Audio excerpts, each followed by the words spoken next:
Fixed and variable cost. The idea of fixed and variable cost is very important as far as engineering economics and problems of finance and management accounting are concerned. Normally ऐसा होता है कि जब भी fix cost की बात आती है तो फिक्स कॉस्ट को डिफाइन करने का जो नॉर्मल तरीक़ाकार होता है, लोग ये समझते हैं कि शायद फिक्स कॉस्ट एक ऐसी कॉस्ट हो जो हमेशा फिक्स रहती है। हालांकि ऐसा नहीं है। Fix cost are those cost जिनका एक्टिविटी लेवल से कोई ताल्लुक नहीं होता। मिसाल के तौर पर अगर एक फैक्ट्री के अंदर आप चाहे 1 लाख बोर्ड मार्कर्स प्रोड्यूस करें, चाहे आप 10,000 बोर्ड मार्कर्स प्रोड्यूस करें, फैक्ट्री का रेंट सेम रहेगा। इसका मतलब है कि उसका एक्टिविटी लेवल से कोई ताल्लुक नहीं है। So this is the idea of fix cost. जितने normally general management and administrative expenses होते हैं, लाइसेंस फीस होती हैं, इंटरेस्ट कॉस्ट होती है, वो सारी की सारी फिक्स कॉस्ट कहलाती है।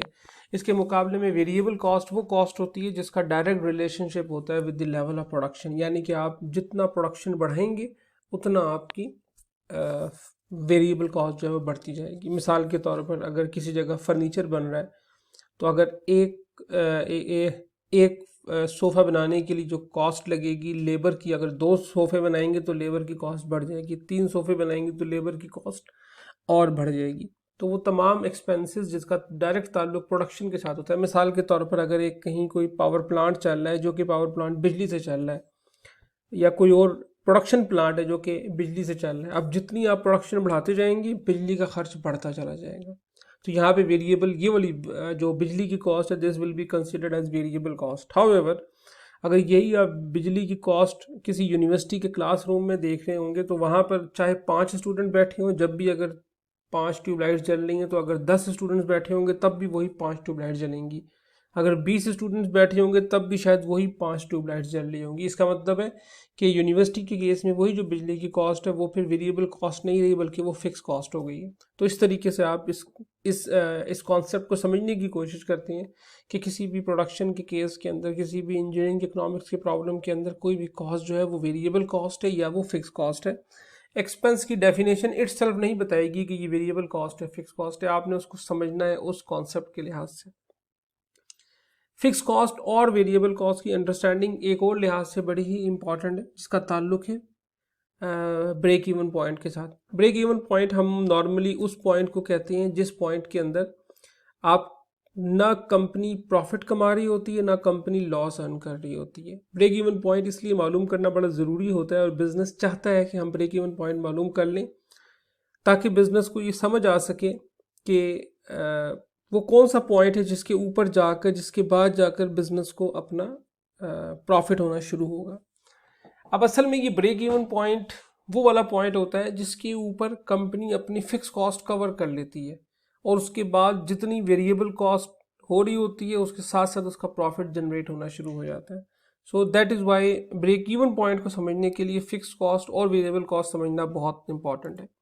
इसको समझने के लिए हम एक छोटी सी प्रॉब्लम देख लेते हैं। प्रॉब्लम कुछ इस तरीके से है कि एक इंजीनियरिंग कंसल्टेंसी फर्म है, वो अपनी आउटपुट को मेजर करती है स्टैंडर्ड सर्विस आवर्स यूनिट के साथ। यानी कि वो ये कहती है कि हम ओवरऑल कितने सर्विस आवर्स अपने क्लाइंट्स को दे सकते हैं। ठीक है, उन्होंने थोड़ी सी वर्किंग की और उन्होंने ये अंदाज़ा लगाया कि उनके पास जितनी ह्यूमन रिसोर्स मौजूद है, जितने एक्सपेंसेस मौजूद हैं, उसके साथ उनकी जो variable cost per service standard our है वो $62 है। यानी कि वो जब 1 घंटा किसी क्लाइंट को अपने सर्विस दे रहे हैं तो उस सर्विस के अगेंस्ट उनका जो एक्सपेंस हो रहा है वो तकरीबन $62 हो रहा है। इस वर्किंग के साथ वो जब उसी क्लाइंट से जब पैसे चार्ज करते हैं तो उन्होंने जो सेलिंग प्राइस है अपनी रखी हुई है वो $85.56 पर आवर रखी हुई है।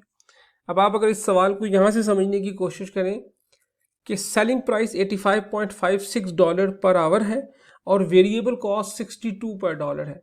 इसका मतलब है मैं अगर 85.56 में से 62 को माइनस करूं तो ये अप्रॉक्सीमेटली को $23 के करीब की फिगर आती है।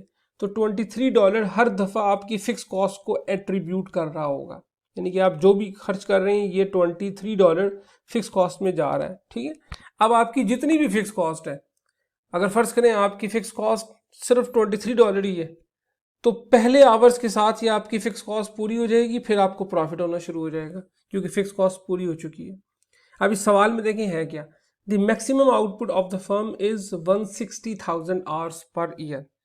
अब इस कंपनी की जो कैपेसिटी है वो 1,60,000 आवर्स पर ईयर है, कि ये 1,60,000 आवर्स काम करता है, और इसकी जो फिक्स कॉस्ट है वो $2.024 मिलियन पर ईयर है। This is the fix cost. अब आप जरा इसको समझें कि जो $23 तकरीबन जो हर आवर के अगेंस्ट आ रहे हैं, इसको उस $23 पर आवर की मदद से 2.024 मिलियन का एक्सपेंस पूरा करना है। जब ये 2.04 मिलियन का एक्सपेंस पूरा कर लेगा उसके बाद फिर इसका प्रॉफिट होना शुरू होगा। ठीक है, सो पहला सवाल आपका क्या है, पहला सवाल वो बताता है क्वेश्चन में कि what is the break even point in standard service hours and in percentage of total capacity. और फिर वो कह रहा है कि आप बताएं कि अगर फिक्स कॉस्ट 10% कम हो जाए या वेरिएबल कॉस्ट 10% कम हो जाए या प्राइस 10% बढ़ जाए तो ब्रेक इवन के अंदर किस हिसाब से चेंज आएगी। सबसे पहले हम ब्रेक इवन की बात करते हैं। देखिए ब्रेक इवन का मतलब क्या है कि total cost is equal to total revenue, यानी कि ये दोनों बराबर हो जाएं या इन दोनों को माइनस करें तो आंसर 0 आ जाए। अब देखें रेवेन्यू क्या है, आपके पास जो पर आवर जो आप सेल प्राइस चार्ज कर रहे हैं दैट इज $85 अप्रॉक्सीमेटली। तो इसका मतलब है जितने आप आवर्स काम करेंगे उससे 85 से मल्टीप्लाई हो जाएगा। तो मैंने यहाँ पे इसको लफ्ज इस्तेमाल कर लिया PD, P is the price and which is 85 approximately something, and D is the number of hours जिस पे आप काम करेंगे, plus FC stands for fix cost plus variable cost into again D not D dash जो कि आपको बता रही है स्टैंडर्ड आवर्स। अगर मैं इसकी थोड़ी सी वर्किंग कर लूँ तो ये देखें ये बन गया D dash equal to FC divided by P minus VC। अब देखें ये P माइनस VC वही चीज़ है, P मैंने आपसे कहा था 85 और VC मैंने आपसे कहा था 62। इसका मतलब है इन दोनों का जो माइनस है वो एट्रीब्यूट कर रहा होगा, वो हर दफ़ा फिक्स कॉस्ट के ऊपर जा रहा होगा, वो फिक्स कॉस्ट को कंट्रीब्यूट कर रहा होगा। तो आप देखें ये हुआ क्या, हुआ ये कि मैंने फिक्स कॉस्ट को डिवाइड किया प्राइस माइनस वेरिएबल कॉस्ट से। ठीक है, जो मैं आपसे बात बता रहा था। आगे जवाब क्या आया, 85,908 आवर्स पर ईयर। इसका मतलब है कि इस कंपनी के अंदर जब ये 85,908 आवर्स काम कर लेगा उसके बाद इसकी फिक्स कॉस्ट पूरी हो जाएगी या ये ब्रेक इवन के ऊपर आ जाएगा। इसके बाद ये जितने काम करेगा ये सिर्फ प्रॉफिट कमाएगा। 85,908 से पहले पहले इस कंपनी को लॉस ही हो रहा होगा, ये प्रॉफिट नहीं कमा रहे होंगे। This is the idea of break even point. ठीक है, अब जो कि नेक्स्ट स्टेप में हमें उसने परसेंटेज मांगी हुई है, तो इस कंपनी के जो पास जो टोटल नंबर ऑफ आवर्स मौजूद हैं जितना ये काम कर सकते हैं वो कितने हैं, 1,60,000 आवर्स, और 85,908 तक ये ब्रेक इवन बन रहा है। इसका मतलब है परसेंटेज वाइज देखें तो 85,908 डिवाइडेड बाई 160 तो 53.7% ऑफ टोटल कैपेसिटी। इसका मतलब है कि जितनी इसकी कैपेसिटी है जब ये इसका 53.7% काम करेगा उसके ऊपर जाके इसका ब्रेक इवन होगा। ठीक है जी, so this is the idea of break even point and fix cost versus variable cost idea.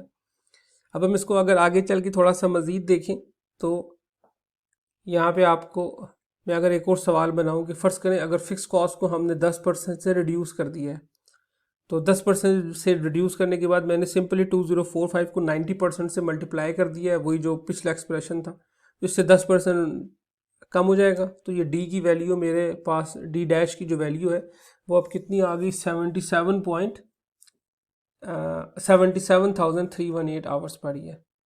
Previously it was a lot more. इसका मतलब है कि सिंपली यहाँ पर अगर मेरी फिक्स कॉस्ट 10% कम हुई है तो उसकी वजह से मेरा जो सर्विस आवर्स हैं वो भी 10% कम हो गए। इसका मतलब ये है कि आप ये देखें कि break even directly related with the fix cost. जितनी फिक्स कॉस्ट कम होगी उतना ब्रेक इवन थोड़ा होगा, जितनी फिक्स कॉस्ट ज़्यादा होगी उतना ब्रेक इवन ज़्यादा होगा। इसी तरीके से अगर हम इसका एक और पार्ट देखें कि if variable cost is reduced by 10%। अब वेरिएबल कॉस्ट इस सवाल में क्या है, 62, ये रिड्यूस हो जाए अगर, यानी कि ये 90% के ऊपर आ जाए, तो 62 में से अप्रॉक्सीमेटली 6.2 अगर निकल जाए तो अब क्या सिचुएशन बनती है, इसकी सिचुएशन बनेगी कि अब फिक्स कॉस्ट सेम है लेकिन 62 को मैंने 90% से मल्टीप्लाई कर दिया ताकि इसकी कॉस्ट छोटी हो सके। अब आप देखेंगे तो आपके पास जो डी डैश की वैल्यू है वो आ गई 68,011 आवर्स पर ईयर। इसका मतलब है जब आपकी वेरिएबल कॉस्ट 10% से कम हुई तो अप्रॉक्सीमेटली आपका जो ब्रेक इवन है वो 20 और 21% के करीब कम हो गया। इसका मतलब वेरिएबल कॉस्ट का ज़्यादा इम्पैक्ट हुआ है फिक्स कॉस्ट की निस्बत। इसी तरीके से तीसरे सेंस के अंदर अगर हम अपनी प्राइस को 10% से बढ़ाने की कोशिश करें, यानी कि 85.56 को बढ़ा दें 10% से, तो इसको 10% से बढ़ा के इम्पैक्ट क्या बनेगा, इसको 10% से बढ़ाने के लिए मैंने इसको 1.1 से मल्टीप्लाई कर दिया। अब मैं अगर देखूं तो अब मेरे पास जो ब्रेक इवन की वैल्यू है वो अप्रॉक्सीमेटली 63,021 आवर्स पर आ गया। इसका मतलब है इससे 26.6% रिडक्शन का इजाफा हुआ है। 26.6% ब्रेक इवन के अंदर रिड्यूस हुई है। ठीक है, तो आप देखें कि जो प्राइस बढ़ाने का इम्पैक्ट है वो सबसे ज़्यादा हुआ है उसके ऊपर, और फिक्स कॉस्ट का इम्पैक्ट बिल्कुल उसके बराबर है, ब्रेक इवन के पॉइंट के बराबर। तो इस तरीके से ब्रेक इवन में जो कि 3 आइडिया शामिल हैं, fix cost, variable cost and price, तो आप देखेंगे तीनों का अपना अपना इम्पैक्ट आपको नज़र आ रहा है इसके अंदर। Thank you.